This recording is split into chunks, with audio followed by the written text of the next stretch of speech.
Բարգավաճ Հայաստան և հայկական վերածնունդ կուսակցությունների ներկայացուցիչները հոկտեմբերի 2-ին Գյումրիում կայացած թիմ ընտրությունների արդյունքների վերաբերյալ ընտրատարածքային ընտրական հանձնաժողովի որոշումն անվավեր ճանաչելու մասին հայցադիմումի մեկ օրինակը ցանկացել են ներկայացնել պատասխանող կողմին՝ թիվ 34 ընտրատարածքային ընտրական հանձնաժողովի նախագահ Էդվարդ Բաղրամյանին։ Հանձնաժողովի կենտրոնի դուռը սակայն կողպված է եղել ու հայց, որ կողմի ներկայացուցիչները փաստաթուղթը չեն կարողացել հանձնել։ Փորձեցինք պատասխանող կողմին արծերն հանձնել, մի օրինակը մեր հայցադիմումի դռները փակել 34 ընտրատարածքի եւ ըստ դատավորի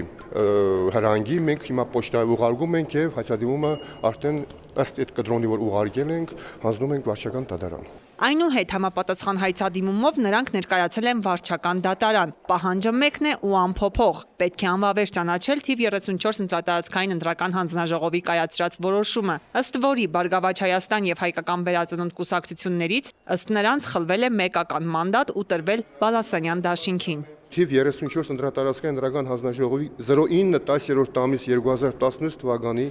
թիվ 2006A որոշումն անվավեր ճանաչելու եւ ընդրված ճանաչել համապատասխան կուսակցությունների ընտրական ցուցակում ընդգրկված համապատասխան թվով տեխնազուներին։ Այս է մեր ամբողջ պահանջը շատ հագիշ կերպով։ Եթե մենք դատարան ենք դիմում, ուրեմն մենք հավատացած ենք, որ դատարանը պիտի ճշմարտության կողմը լինի,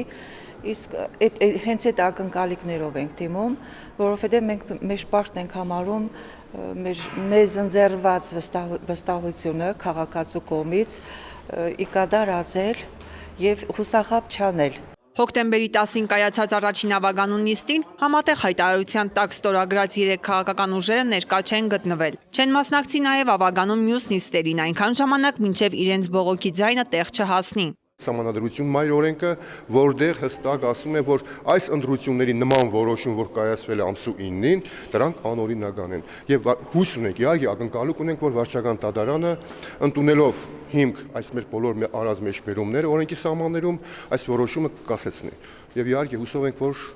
նորից կգնանք դեպի նոր քաղաքապետի ընտրությունների։ Թեև հայցադիմումը դատարան են ներկայացրել միայն Բարգավաճ Հայաստան և հայկական վերածնունդ կուսակցությունների ներկայացուցիչները, այնուամենայնիվ պայքարը ընդդիմադիր 3 քաղաքական ուժերինն է։ Գալան ևս կշարունակի բողոքարկել ընտրությունների արդյունքները եւ առաջիկայում մի շարք ընտրախախտումների մասին հայցադիմումով կմտնի դատարան։ Այս օրերին մենք հանդիպել ենք մեր վստահված անձանց հետ, ինչպես հայտնի 72 տեղամասերում, 82 տեղամասերում մենք ունեցել ենք վստահված անձիկ, մեր վստահված անձիկ արձանագրել են մի շարք ընտրախախտումներ եւ այդ ընտրախախտումները հիմա մենք ամփոփում ենք, զրուցում ենք փաստաբանների հետ,